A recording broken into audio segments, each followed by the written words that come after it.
Ciencia y tecnología.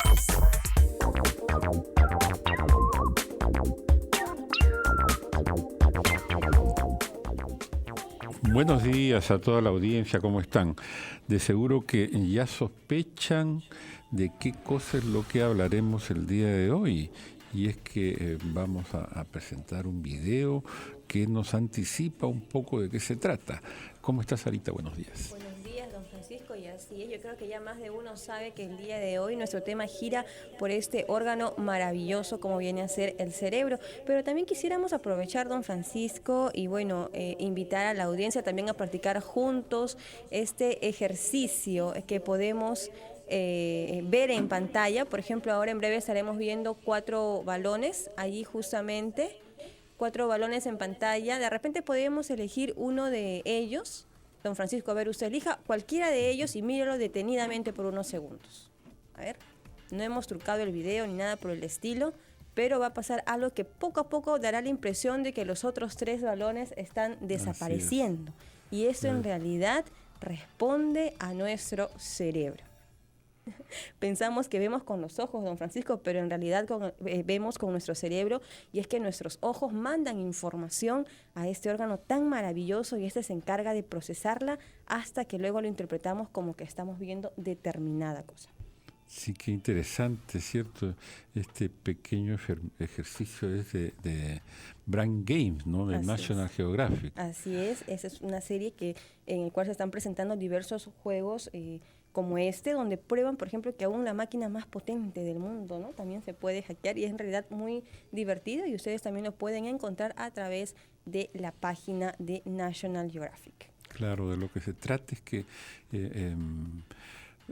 pensamos que vemos con los ojos, pero en realidad estamos viendo con el cerebro, ¿no? Nuestros sentimientos, nuestras emociones, inclusive el mismo dolor, don Francisco, todo lo rige nuestro cerebro. Todo está en el cráneo. Y es ahí en nuestro cráneo, a través del cerebro. Pero bien, entonces ya sabemos que hablaremos del cerebro, pero específicamente de la ciencia a favor de la salud neurológica. Nos vamos a una pausa, don Francisco, porque ya luego estaremos conversando con nuestra invitada para hoy, que es la doctora Irma Quispe Zapata, directora del Instituto Nacional de Ciencias Neurológicas.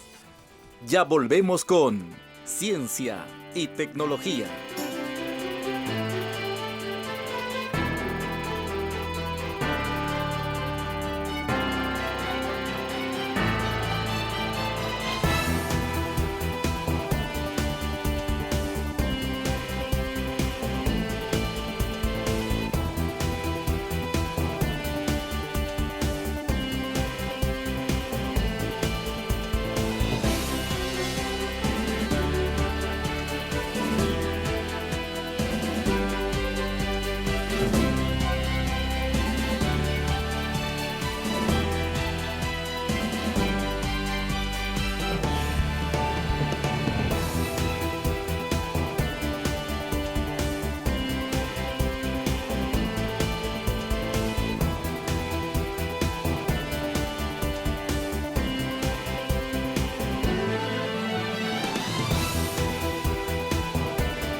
Presentamos Ciencia al Día en BT.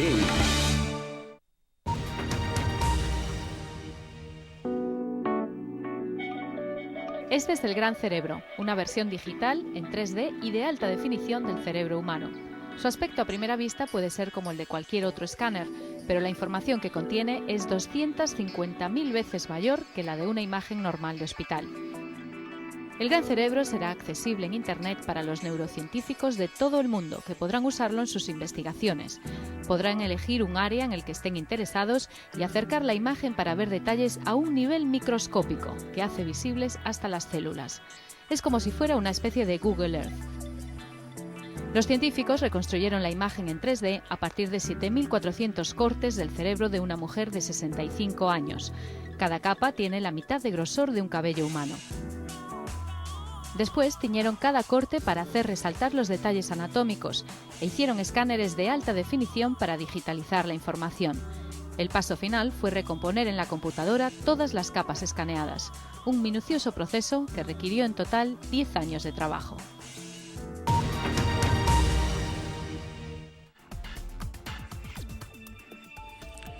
Sarita, ¿sabías que el cerebro es el encargado de procesar las señales del dolor? El dolor que podemos sentir en cualquier parte del cuerpo finalmente va al cerebro.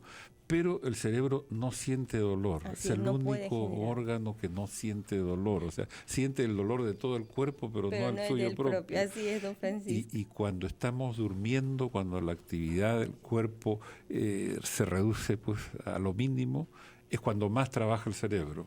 Cuando estamos durmiendo es cuando el cerebro está en intensa actividad y para funcionar se dice que el cerebro opera con 15 vatios de potencia. Es un aproximado, don Francisco, y de verdad que nos sorprende porque cuando hablamos de la ciencia, por ejemplo, aplicada al mismo, en este caso a las ciencias neurológicas, el Instituto Nacional de Ciencias Neurológicas nació como un refugio para personas con enfermedades terminales o conocido como el refugio de incurables.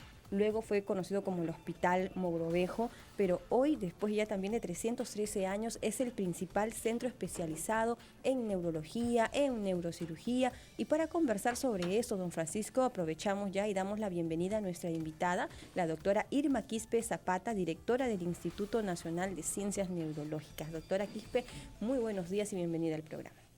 Muy buenos días también y muchas gracias por la invitación. Gracias por atender la invitación, doctora. Queríamos que nos cuente un poco del Instituto de Enfermedades Neurológicas. Han cumplido 313 años. Que no es muy poco, en realidad. Realmente es bastante, ¿no? Son 313 años. En 1700 fue cuando por cédula real, ¿no?, fue creado el instituto. En esa época era un refugio de incurables, ¿no? Claro. Han ido pasando los años y ya se fue dedicando a la atención especializada. Desde 1981 ya somos un instituto nacional de ciencias neurológicas, ¿no?, al servicio de la comunidad para ver todas estas patologías que aquejan a nuestra población y en particular que suelen dejar a veces secuelas o algún grado de discapacidad. Así es. Doctora, por ejemplo, hablamos del avance de la tecnología y esto ha permitido sin duda innovar en muchos campos y la medicina no es ajena tampoco a esa combinación de ciencia y tecnología. Cuéntenos un poco, por ejemplo, sobre la evolución científica en este caso, por ejemplo, en materia de diagnóstico, en materia de prevención de diversas patologías.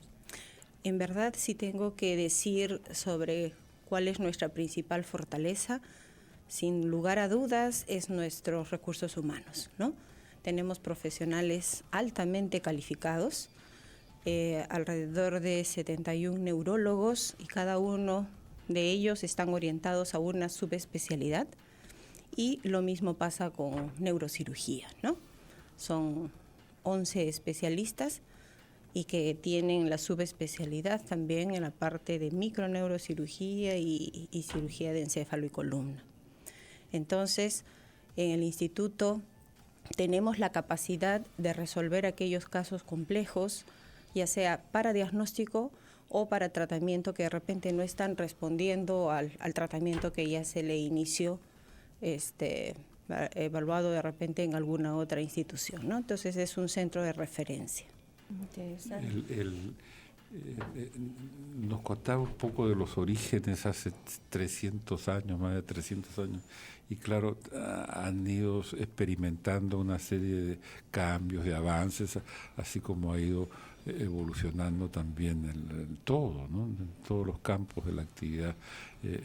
Pero cuéntenos de ustedes, porque poco es que uno conoce un poco de las enfermedades, que no sé, pues del cáncer, que son las más comunes, ¿no?, la tuberculosis, en fin, la desnutrición, tantas cosas, pero del cerebro sabemos muy poco. ¿Cuáles son las enfermedades, las cosas que tratan ustedes?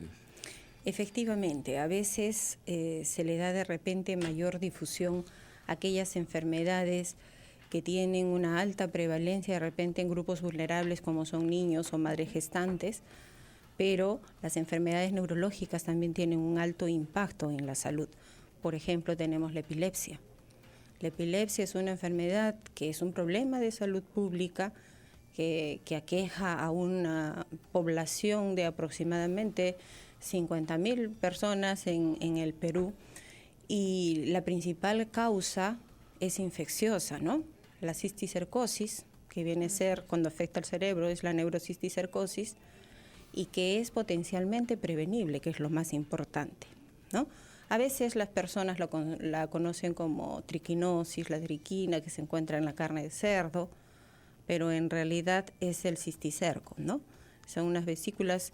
El día de ayer un equipo de ustedes tuvieron la oportunidad de visitarnos y visitaron el Museo de Cerebros que tenemos, y justamente la idea es exponer en esas muestras anatomopatológicas las diferentes lesiones que pueden afectar el cerebro, ¿no? Y se puede ver ahí los quistes de cisticerco en el parénquima cerebral y que producen las convulsiones. Y eso es por la crianza de los cerdos en basurales, en condiciones antihigiénicas. Así es, pero no necesariamente uno se contagia de cisticercosis porque come la carne de cerdo infectada, ¿no? Sino básicamente es por malos hábitos higiénicos. Porque puede ser que una persona infectada, ¿no?, tiene la tenia. La tenia es como una cinta que mide aproximadamente 7 metros que se aloja en el intestino. Entonces esta tenia produce sus huevos, y si esa persona no tiene unos adecuados hábitos higiénicos, de repente va al baño, se enjuaga las manos después de salir del baño y luego sirve los alimentos. Entonces está con los alimentos, con las manos contaminadas, y la persona que consume esos alimentos eventualmente puede tener después la cisticercosis, ¿no? Entonces ahí tenemos que educar bastante en los hábitos de limpieza. Una adecuada limpieza de las manos, todo lo que comemos tiene que estar limpio, tener cuidado con las frutas, los alimentos que están sobre la mesa, a veces lavarlos antes de servirlos o cocinarlos bien, ¿no? Creo que recomendaciones que, don Francisco, algo tan sencillo y tan práctico como lavarse las manos nos ayuda a prevenir diverso tipo de enfermedades, de patologías, y de verdad cuando estuvimos allí es algo impresionante. Quizás después de la pausa podemos mostrar la nota que preparamos sobre ese Museo de Neuropatología. Nos vamos a ir a una pequeña pausa y regresamos con más en Ciencia y Tecnología. Ya volvemos con Ciencia y Tecnología.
Ciencia, tecnología e innovación en el informativo tecnológico.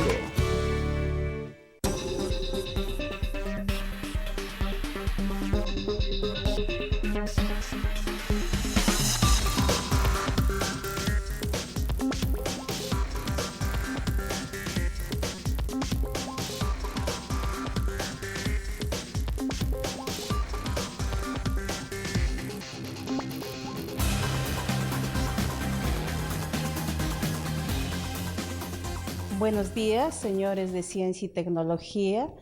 Soy la licenciada Fresia Astocóndor Vilcapoma, quien va a hacer un recorrido acá por el Museo de Neuropatología del Instituto Nacional de Ciencias Neurológicas. Este museo se fundó el 26 de agosto de 1997 por el doctor Luis Palomino Palomino. Todas las piezas anatómicas que vamos a observar acá en el museo son reales. Entonces vamos a empezar con el sistema nervioso central, en el cual ustedes están observando el cerebro y la médula espinal. El cerebro tiene dos hemisferios. hemisferio derecho, hemisferio izquierdo, y está protegido por una membrana que se llama meninge. Este es un cerebro normal. Aquí tenemos la médula espinal que se encuentra dentro de la columna vertebral. En este corte tenemos un corte interhemisférico, el cual van a observar el cerebro, cerebelo, tronco cerebral. Y en la parte central del cerebro se encuentran unas cavidades que se llaman ventrículos laterales, donde se forma el líquido cefalorraquídeo. En esta parte vamos a observar, tenemos acá 12 pares de nervios craneales. Por ejemplo, acá tenemos el nervio óptico. Estos son dos cortes, corte tipo Charcot y corte tipo Fleming.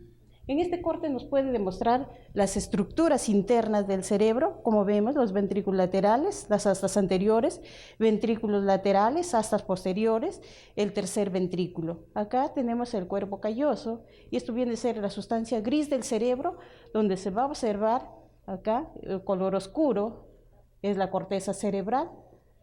Aquí en esta parte tenemos el núcleo caudado, y en esta parte el núcleo lenticular, también formado por sustancia gris, donde se encuentran los cuerpos neuronales.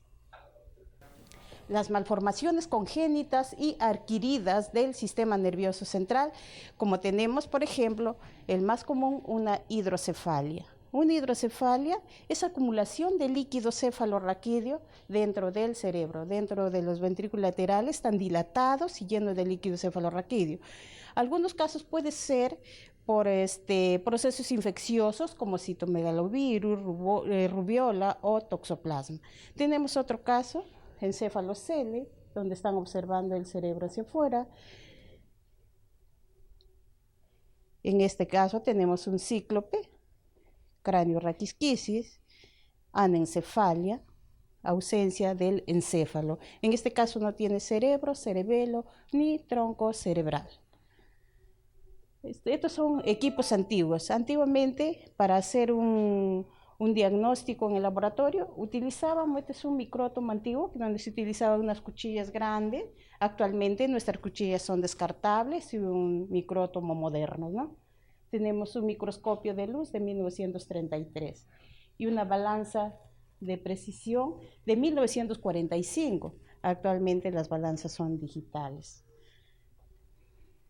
En este tercer ambiente vamos a encontrar las enfermedades del sistema nervioso central, donde vamos a observar enfermedades como los procesos infecciosos. Dentro de los procesos infecciosos encontramos la cisticercosis, tenemos los abscesos cerebrales, meningitis, toxoplasmosis, también hay meningitis tuberculosa en este caso a nivel del cerebelo. También tenemos los procesos vasculares. Dentro de los procesos vasculares vamos a encontrar las hemorragias. Una hemorragia aquí, observen, es una hemorragia subaracnoidea por rotura de un aneurisma. ¿Cómo es un aneurisma? Acá vamos a observar el aneurisma, son dilataciones de las arterias, se van dilatando poco a poco, se infla así como semejante a un globo, hay un momento en que se rompe y produce una hemorragia subaracnoidea. Una hemorragia subaracnoidea es un sangrado a nivel de los espacios subaracnoideos por donde recorre el líquido cefalorraquídeo. En vez de recorrer el líquido cefalorraquídeo está recorriendo sangre, es un sangrado, ¿no? Y en el cual ha causado la muerte al paciente. Aquí estamos observando estos huequitos, son espacios que han dejado los parásitos que son los cisticercus, ¿no?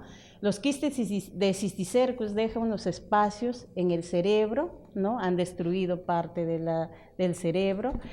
Esos quistes de cisticercus puede prevenirse para que no llegue a nuestro cerebro mediante la higiene, limpieza, ¿no? Es muy importante la higiene para no comer los huevos de la Taenia solium o solitaria.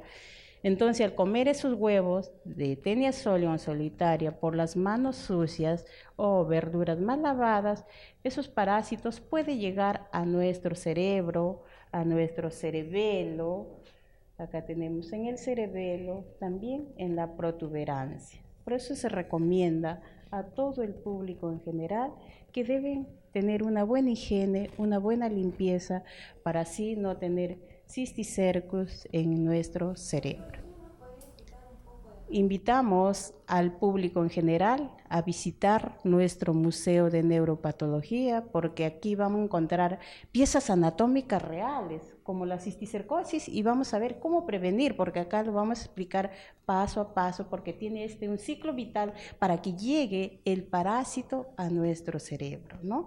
Estos son procesos infecciosos que podemos prevenir, mas no podemos prevenir un proceso tumoral, ¿no? En cambio, esto sí se puede prevenir. Eso es muy importante. Nuestra visita acá en el museo es de lunes a sábado, de 8 a 1 de la tarde, y el costo es 3 soles por persona. Muchas gracias, amigos de Ciencia y Tecnología, por la visita a nuestro museo. Esperamos en otra oportunidad.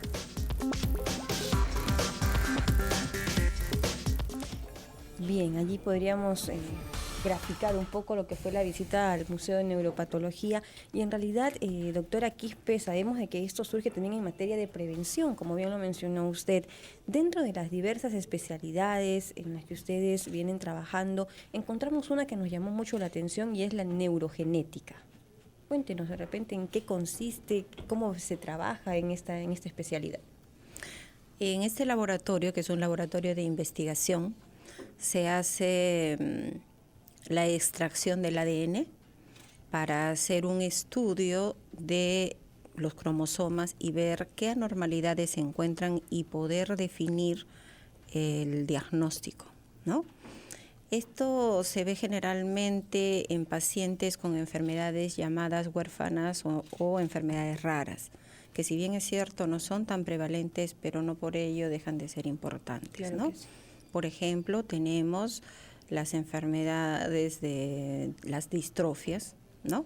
Distrofias musculares, en lo cual el paciente pues empieza a atrofiarse los músculos, va perdiendo fuerza y finalmente a veces terminan inválidos. Y estas son enfermedades hereditarias. Tenemos la enfermedad de Huntington, algunas variedades de la enfermedad de Parkinson, algunas ataxias, ¿no? Todas ellas son afecciones del sistema nervioso y que usualmente producen discapacidad, ¿no? Entonces, en este laboratorio se hacen estos estudios y se trata de investigar, porque muchas de estas enfermedades todavía no se ha tipificado exactamente dónde está la lesión, ¿no? Entonces, esta unidad hace todos estos exámenes y aparte se hacen las investigaciones necesarias que al final van a ayudar a esclarecer estos puntos y poder atender mejor a estos pacientes, ¿no? Se hace la consulta médica y también se hace la consejería genética a estas familias. Otras enfermedades importantes que son prevalentes y que las vemos también en el instituto vienen a ser las enfermedades cerebrovasculares, conocidas por la población como derrame cerebral.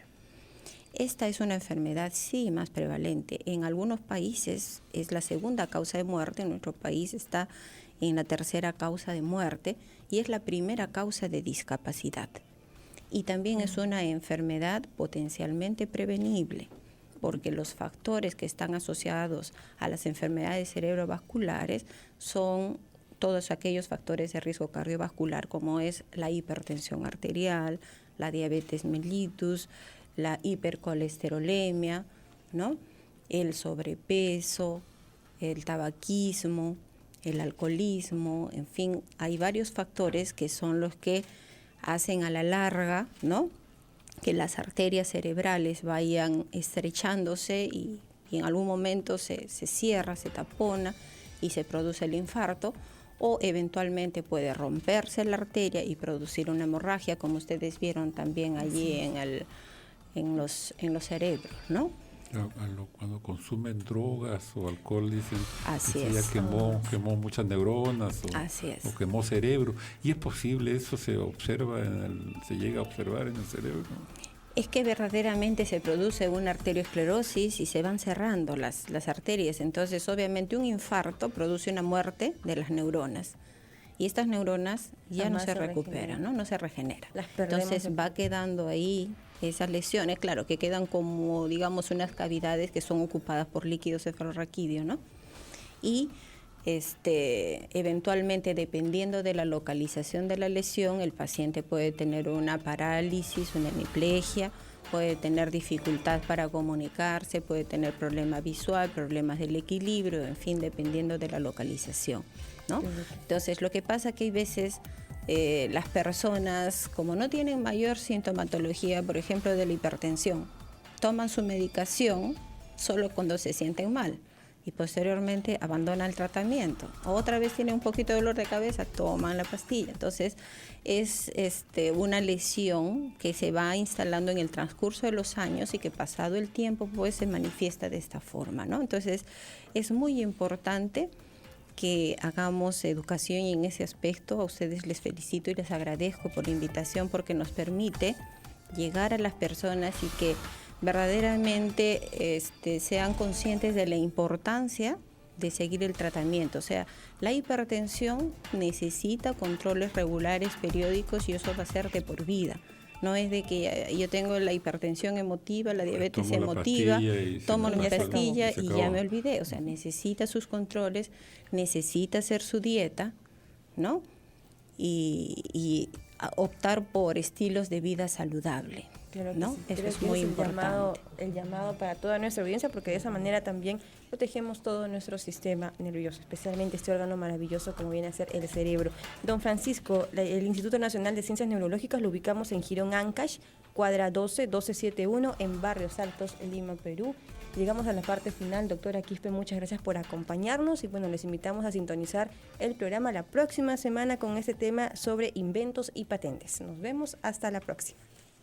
Ciencia y tecnología.